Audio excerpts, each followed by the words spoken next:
रात के ठीक 3:16 पर ट्रेन सुनसान स्टेशन पर आकर रुकी और रोहित ने खिड़की से बाहर झाँका तो उसे पहली बार एहसास हुआ कि वह शायद एक बहुत बड़ी गलती कर चुका है। स्टेशन पर कोई नाम नहीं लिखा था, सिर्फ जंग लगी पटरी, टूटी बेंच और पीली लाइट के नीचे खड़ा एक दुबला सा आदमी जो उसकी तरफ बिना पलक झपकाए देख रहा था।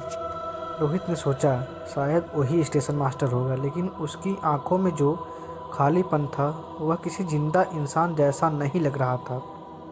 ट्रेन चल दी और रोहित प्लेटफार्म पर अकेला रह गया।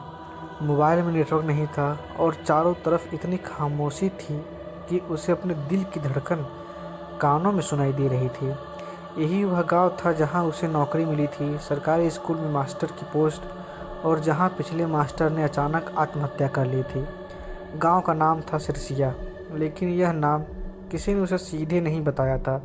उसने सिर्फ कागज़ों में पढ़ा था, क्योंकि गांव वाले इस नाम को लेने से बचते थे। स्टेशन से गांव तक जाने वाली सड़क जंगल के बीच से होकर जाती थी। रोहित अपना बैग कंधे पर डालकर चल पड़ा।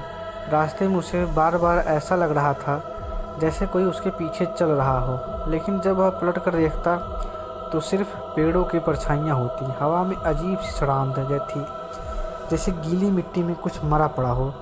करीब आधे घंटे बाद उसे गांव दिखाई दिया।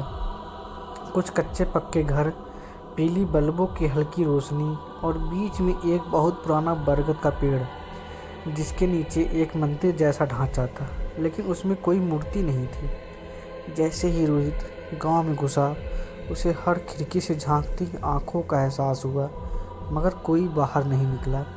सरपंच का घर सबसे बड़ा था, वहीं उसे रहने के लिए स्कूल के पीछे बना क्वार्टर दिखाने ले गया। सरपंच बहुत कम बोल रहा था, और जब रोहित ने पुराने मास्टर के बारे में पूछा तो उसने बस इतना कहा, रात को बाहर मत निकलना, और अगर कोई आवाज़ आए तो जवाब मत देना। यह कहकर वह चला गया। क्वार्टर छोटा था लेकिन साफ। रोहित ने खुद को समझाया कि यह सब गांवों में सामान्य होता है, लोग अजीब होते हैं, लेकिन पहली ही रात उसे नींद नहीं आई। बाहर से किसी के चलने की आवाज़ आ रही थी, जैसे नंगे पांव मिट्टी पर चल रहा हो। फिर अचानक खिड़की के बाहर किसी ने उसका नाम लिया, इतनी धीमी आवाज़ कि शायद वही कल्पना कर रहा हो। उसने चादर ओढ़ ली और आंखें बंद कर ली। अगली सुबह स्कूल में सिर्फ 7 बच्चे आए, सब चुप, सबकी आंखों में डर। रोहित ने पढ़ाना शुरू किया, लेकिन बच्चों का ध्यान बार बार खिड़की की तरफ जा रहा था। उसने पूछा तो एक लड़की ने बहुत धीमी आवाज़ में कहा, मास्टर जी आज मत पढ़ाइए, आज वो दिन है। रोहित ने पूछा कौन सा दिन, लेकिन किसी ने जवाब नहीं दिया। दोपहर होते होते बच्चे अपने आप उठकर चले गए। स्कूल खाली हो गया। उसी वक्त रोहित ने देखा कि ब्लैक बोर्ड पर चाक से लिखा है, जबकि उसने कुछ लिखा ही नहीं था, वापस चले जाओ। उस रात रोहित ने तय किया कि वह डर कर भागेगा नहीं। वह बाहर निकला। गांव की गलियां सूनी थी, लेकिन उसने हर तरफ फुसफुसाने की आवाज़ें सुनाई दे रही थी, जैसे कई लोग एक साथ धीरे धीरे बातें कर रहे हो। बरगद के पेड़ के पास पहुंचते ही हवा ठंडी हो गई। वहाँ ज़मीन पर काले धब्बे थे, जैसे बहुत पुराना खून सूख गया हो। तभी उसके पीछे से आवाज़ आई, तुम नए हो? वह मुड़ा तो वही स्टेशन वाला आदमी खड़ा था।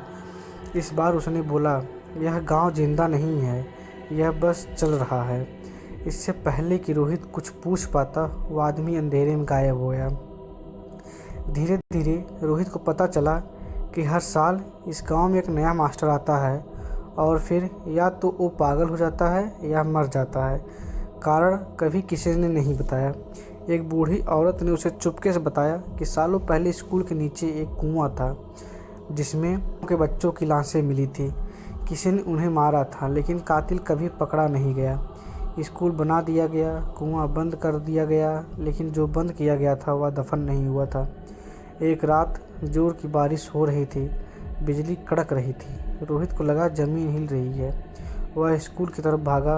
वहाँ फर्श में दरारें पड़ चुकी थी। अचानक ज़मीन धंस गई और वह नीचे गिर पड़ा। जब उसे होश आया तो वह अंधेरे में था।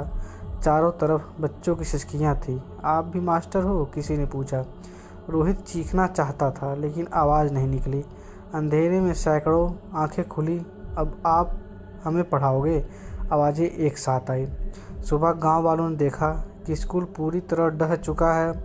रोहित का कोई निशान नहीं था। कुछ दिनों बाद स्टेशन पर एक नया आदमी उतरा, वही दुबला सा, खाली आंखों वाला। उसने किसी को देखा और बिना पलक झपकाए मुस्कुराया। अब वह स्टेशन पर खड़ा रहता है, नए लोगों का इंतजार करता है,